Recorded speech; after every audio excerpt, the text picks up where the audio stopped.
One thing I want some people to consider is your scalp quality. Now, scalp inflammation is a thing, and DHT can hyperactivate the sebaceous glands. It can cause hormonal acne, but also it can cause a sort of acne of the scalp or a sort of buildup of sebum, some kind of issue with the skin. You just see that there is, a presence of flakes. There are flakes on his scalp. So with that being said, I do want to share this with you. This is a tool that I've been working on among other tools for my service called DermoLens.com. And now we have the rough outline of his scalp. So this should be pretty accurate in terms of what we're actually honing in on, right? I click detect spots, and over here, you can see that throughout the entirety of a scalp, from what we can see, right?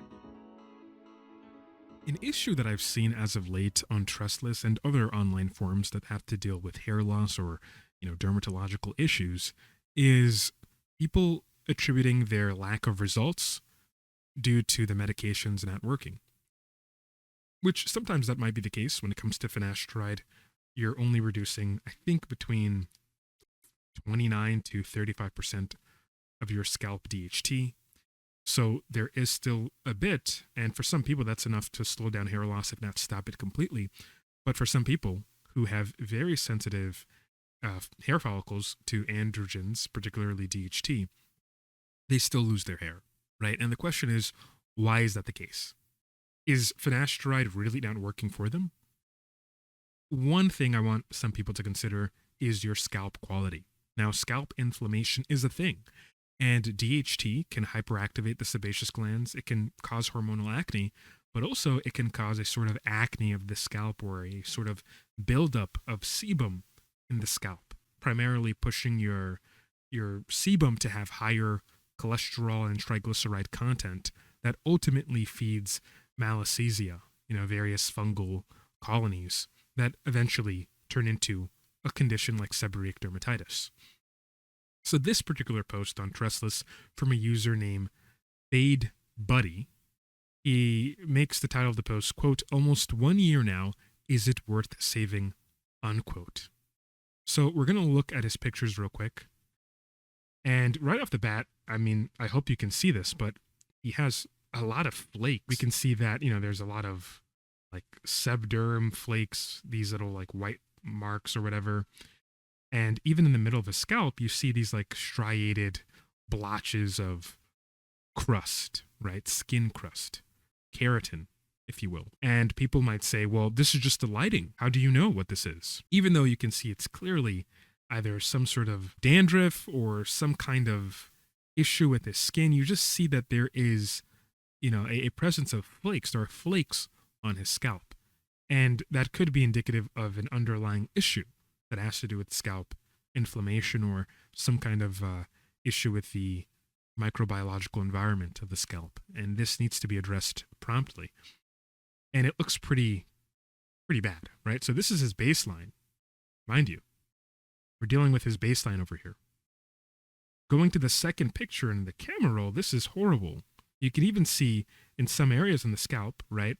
He has like some blotches of redness. If I can zoom in, I'll try to. But yeah, red scalp. He's clearly having an irritated scalp. This area looks like it was just straight up peeled off, right? And again, you can see these flakes on his scalp. Now, notice the area of loss matches pretty much identically to the areas where he's having like these flakes, these flaky bits of skin peeling off. Now, okay, he might not be responding to finasteride. That could be a possibility, right? And if he were to try dutasteride, maybe he'll get a marginal benefit because dutasteride does decrease scalp DHT to a higher extent than, finasteride does, right? I think it's about 50% at 0.5 milligram of dutasteride per day to about 79 to 80% at 2.5 milligram dutasteride per day. But still, if he's not solving, or if that dutasteride can't solve this scalp fungal issue, because really I want to emphasize again, look at the redness on his scalp. Look at this, right? If it's not able to ameliorate that, if he's not able to ameliorate the fungus, this issue, the flakes, he's still going to have persistent loss. And if it's chronic enough, this is where people develop fibrosis and they end up having areas that just don't grow back properly. And trust me, I've dealt with similar issues myself. So this is why it's worth knowing that before making the assumption that finasteride, or even more so dutasteride, is not working for you. I can accept an argument that finasteride doesn't work for some people, right? Especially if you have severe hair loss. If you started losing your hair at like 16 and you're 24 and you have a severe Norwood issue, then probably might not be the option for you because you're very sensitive due to the onset. You're very sensitive to DHT if you were dealing with hair loss in your teen years, and also due to the pace in which you were experiencing that loss, the rate of progression. So you take those things into account only to realize that, yeah, some people legitimately don't respond to finasteride. But when you start getting issues where you're not responding to dutasteride, it's more likely the case that you're having another issue than it is your androgenetic alopecia is just so resilient that even dutasteride can't help you. Most people respond to dutasteride.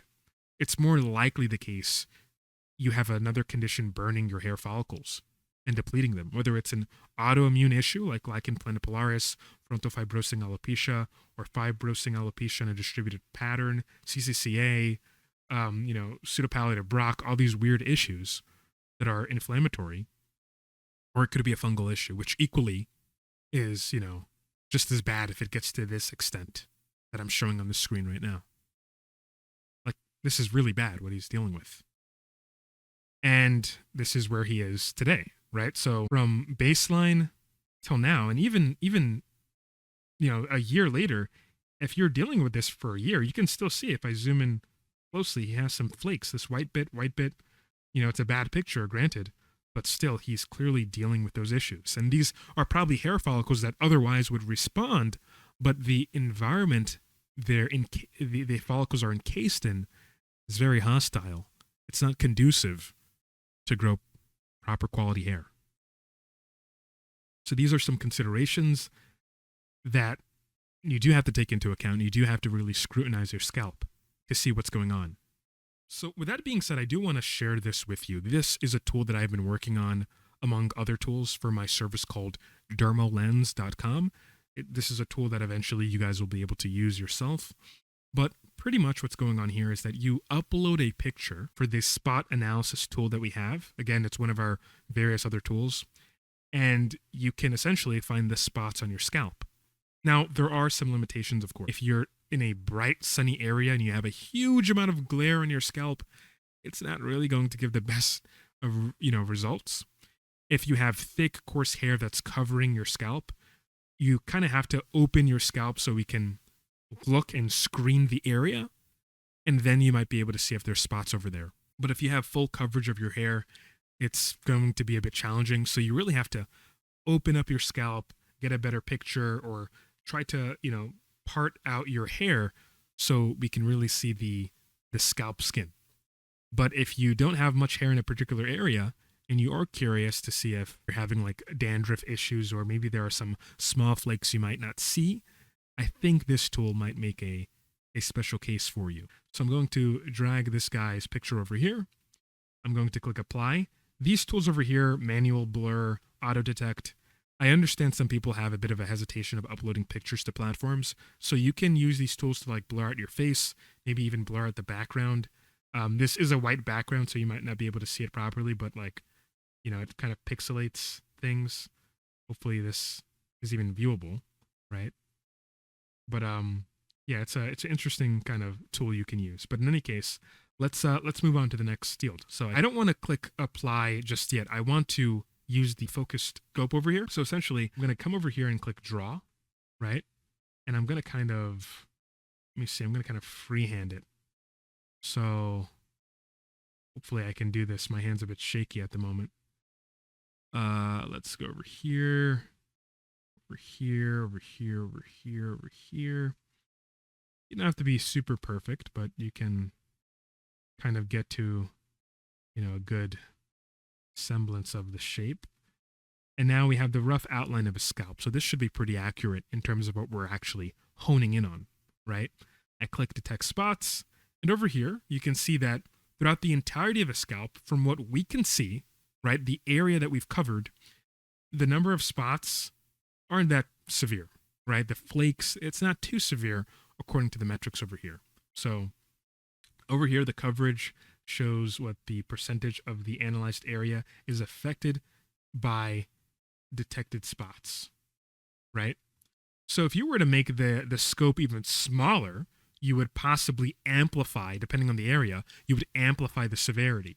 So if you just want the context of, how severe is it overall in my scalp, maybe, it's probably not an indication of the diagnosis, the severity of the diagnosis, right?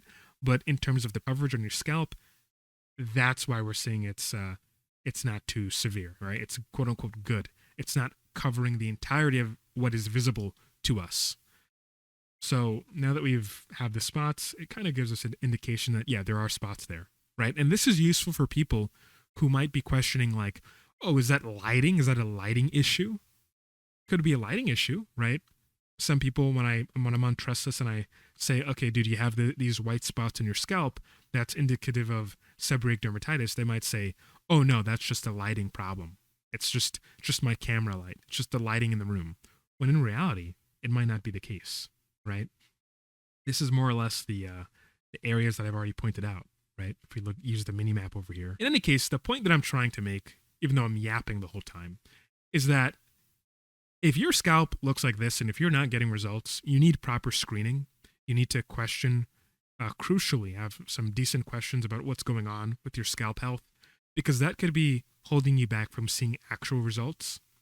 And it could be the reason why you're not getting any growth in a year, right? This guy, after a year of using Finasteride daily and even topical minoxidil, he's having this problem. It could be working, but there could be something else that's equally as damaging that's preventing him from getting his results. So that's pretty much it for this video. Hopefully it makes sense. Hopefully you can understand what I'm saying. And, I did it without a script. So hopefully I did a good job there.